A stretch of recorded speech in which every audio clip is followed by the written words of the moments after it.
Minecraft est un jeu dans lequel on peut tout faire. Et les maps le montrent bien. Il y en a plein de types, construction, aventure, redstone, tout aussi incroyables les unes que les autres. Mais à mes yeux, il y a un type de map qui surpasse les autres. Celle qui crée un jeu dans le jeu. Qui grâce aux commandes blocs et datapack, modifie Minecraft tellement qu'à première vue on ne voit plus que c'est le jeu des petits cubes. Sur Bedrock c'est assez courant. On trouve plein de maps basées sur des jeux dans le marketplace, comme Sonic. Mais vu que c'est le marketplace, c'est payant. Et je suis pauvre. Bedrock est très customisable, même lorsqu'on n'utilise pas de mode, donc c'est moins impressionnant quand ça arrive. Tandis que pour Java c'est tout le contraire. Cette version est bien plus limitée, et la créativité naît des limitations. C'est pour ça qu'on n'a pas de dalle verticale. Réussir à faire un jeu dans Java c'est la classe. Ça a été fait plusieurs fois dans le passé, notamment avec plusieurs jeux Pokémon pour Game Boy et Game Boy Advance, et même une version très simplifiée de Minecraft. Mais pas de Doom malheureusement. Ces maps sont incroyables, mais elles sont basées sur des jeux qui existent déjà. Ce qui n'est pas le cas de celle que j'aimerais vous présenter aujourd'hui. Celle que j'aimerais vous présenter est plus originale. Voici Moonfall, une map assez impressionnante faite par TheBlueMan003 que j'ai découvert par hasard en préparant ma vidéo sur 9 Minecraft. D'ailleurs cette vidéo vous a beaucoup plu et a doublé mon nombre d'abonnés. Je vous dois pour ça le plus grand merci. C'est une map en 1.20.2 qui a la particularité d'être entièrement en 2D. Vous m'avez bien entendu. Moonfall retire l'une des 3 dimensions qui constituent la réalité, et pas en utilisant des barrières invisibles pour restreindre les mouvements du joueur. C'est pas comme ça qu'il le fait. Il bloque la vision du joueur dans une direction et l'empêche de bouger. En face de lui, il utilise un mur de blocs et de display entities camouflé par un pack de textures pour créer l'illusion du jeu. Ça se voit quand on bouge la souris ou quand on change de perspective. On peut faire plein de trucs cool avec les display entities. Dans cette map, ils ont été utilisés pour créer un jeu de plateforme. Mais pas n'importe quel type de platformer. Un runner. Un runner est un type de platformer où le personnage avance automatiquement et doit éviter des obstacles en sautant ou en faisant d'autres mouvements. Moonfall en particulier est inspiré du jeu mobile Super Mario Run. Un jeu mobile assez fun auquel je jouais pas mal avant, et qui est surprenamment toujours mis à jour. Dès qu'on lance la map, on est accueilli par un écran titre, avec des crédits et un menu d'options qui fonctionne. Il faut arrêter de se demander comment c'est possible, c'est probablement de la magie à ce point là. En parlant de magie, après avoir appuyé sur Start, on voit une cinématique qui nous révèle l'histoire épique de la map. Dans un laboratoire se trouvent 2 personnes.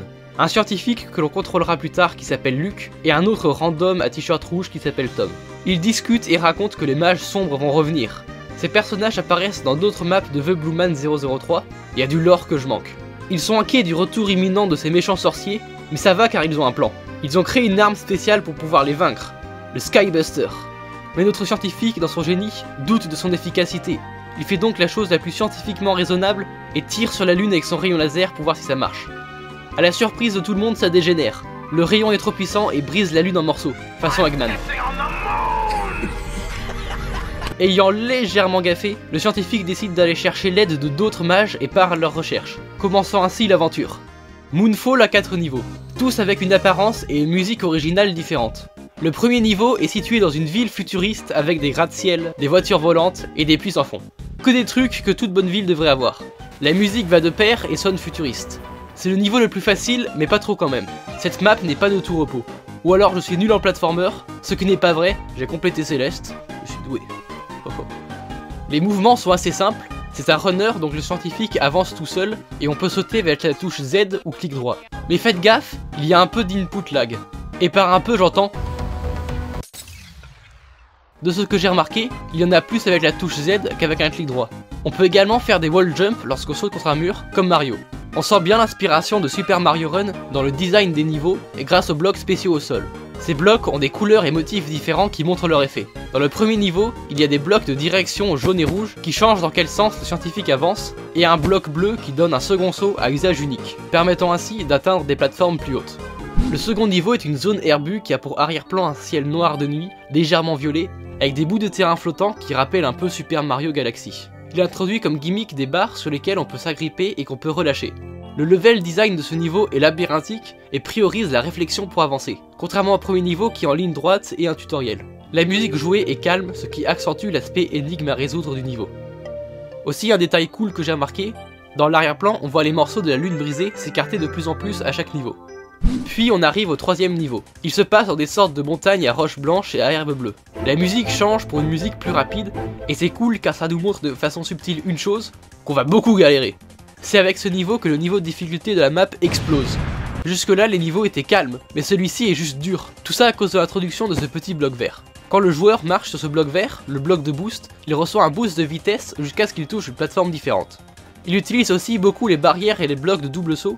Ce niveau demande donc déjà des réflexes pour pouvoir avancer. Sauf que souvenez-vous, il y a de la latence entre le moment où on appuie sur la touche de saut et le moment où on saute. Rajoutez à ça des plateformes fines et ça devient juste dur. Mais si on arrive à s'y faire, ça devient probablement le niveau le plus fun de la map. Aussi, à un moment j'ai réussi à me softlock en dehors des limites de la map lorsque j'accélérais en arrière. Je sais pas comment j'ai fait et j'ai pas réussi à le reproduire. Mais rajoutez-le sur le bug list au cas où s'il y en a. Ensuite, on arrive au quatrième et dernier niveau. Il a lieu dans des montagnes vantées à roches bleues et herbes blanches, une palette swap du niveau d'avant. Il est introduit comme nouvelle mécanique les blocs plumes, qui permettent d'avoir une chute lente après un saut comme avec la potion Slow Falling, ainsi que du vent qui pousse le joueur en hauteur, à moins qu'il ne saute, dans quel cas il descendra un peu à chaque saut. Le vent peut pousser le joueur vers des pics au plafond ou au sol, du terrain ordinaire de montagne en somme. J'ai eu un peu de mal à comprendre comment cette mécanique fonctionnait au début. Je pensais qu'il fallait sauter pour flotter. Donc j'ai été coincé au début du niveau, à mourir en boucle et en boucle pendant environ 5 minutes parce que je gardais le saut enfoncé. Une fois que vous avez triomphé de ces 4 niveaux, c'est bon, vous avez fini la map. Il ne reste plus qu'à voir la cinématique de fin, dans laquelle le scientifique rejoint les mages qu'il cherchait pour qu'il sauve la situation. La furie millénaire se sacrifie, ils font un bouclier géant autour de la Terre pour la protéger, tout est bien qui finit bien. Mis à part la perte d'un astre céleste avec la Lune, ce qui je suis sûr n'aura aucune conséquence sur les océans du monde, en aucune forme. Voilà, c'était Moonphone par TheBlueMan003, une map que j'ai trouvée assez chouette. J'espère que je vous ai donné envie d'y jouer, et... attendez, click to submit your score, ça envoie vers un lien d'un site web.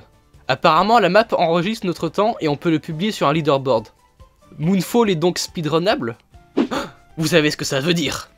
J'ai immédiatement relancé la map pour commencer un speedrun. J'ai déjà fait un speedrun de Céleste une fois pour gagner un pari, donc ça ne devrait pas être trop dur.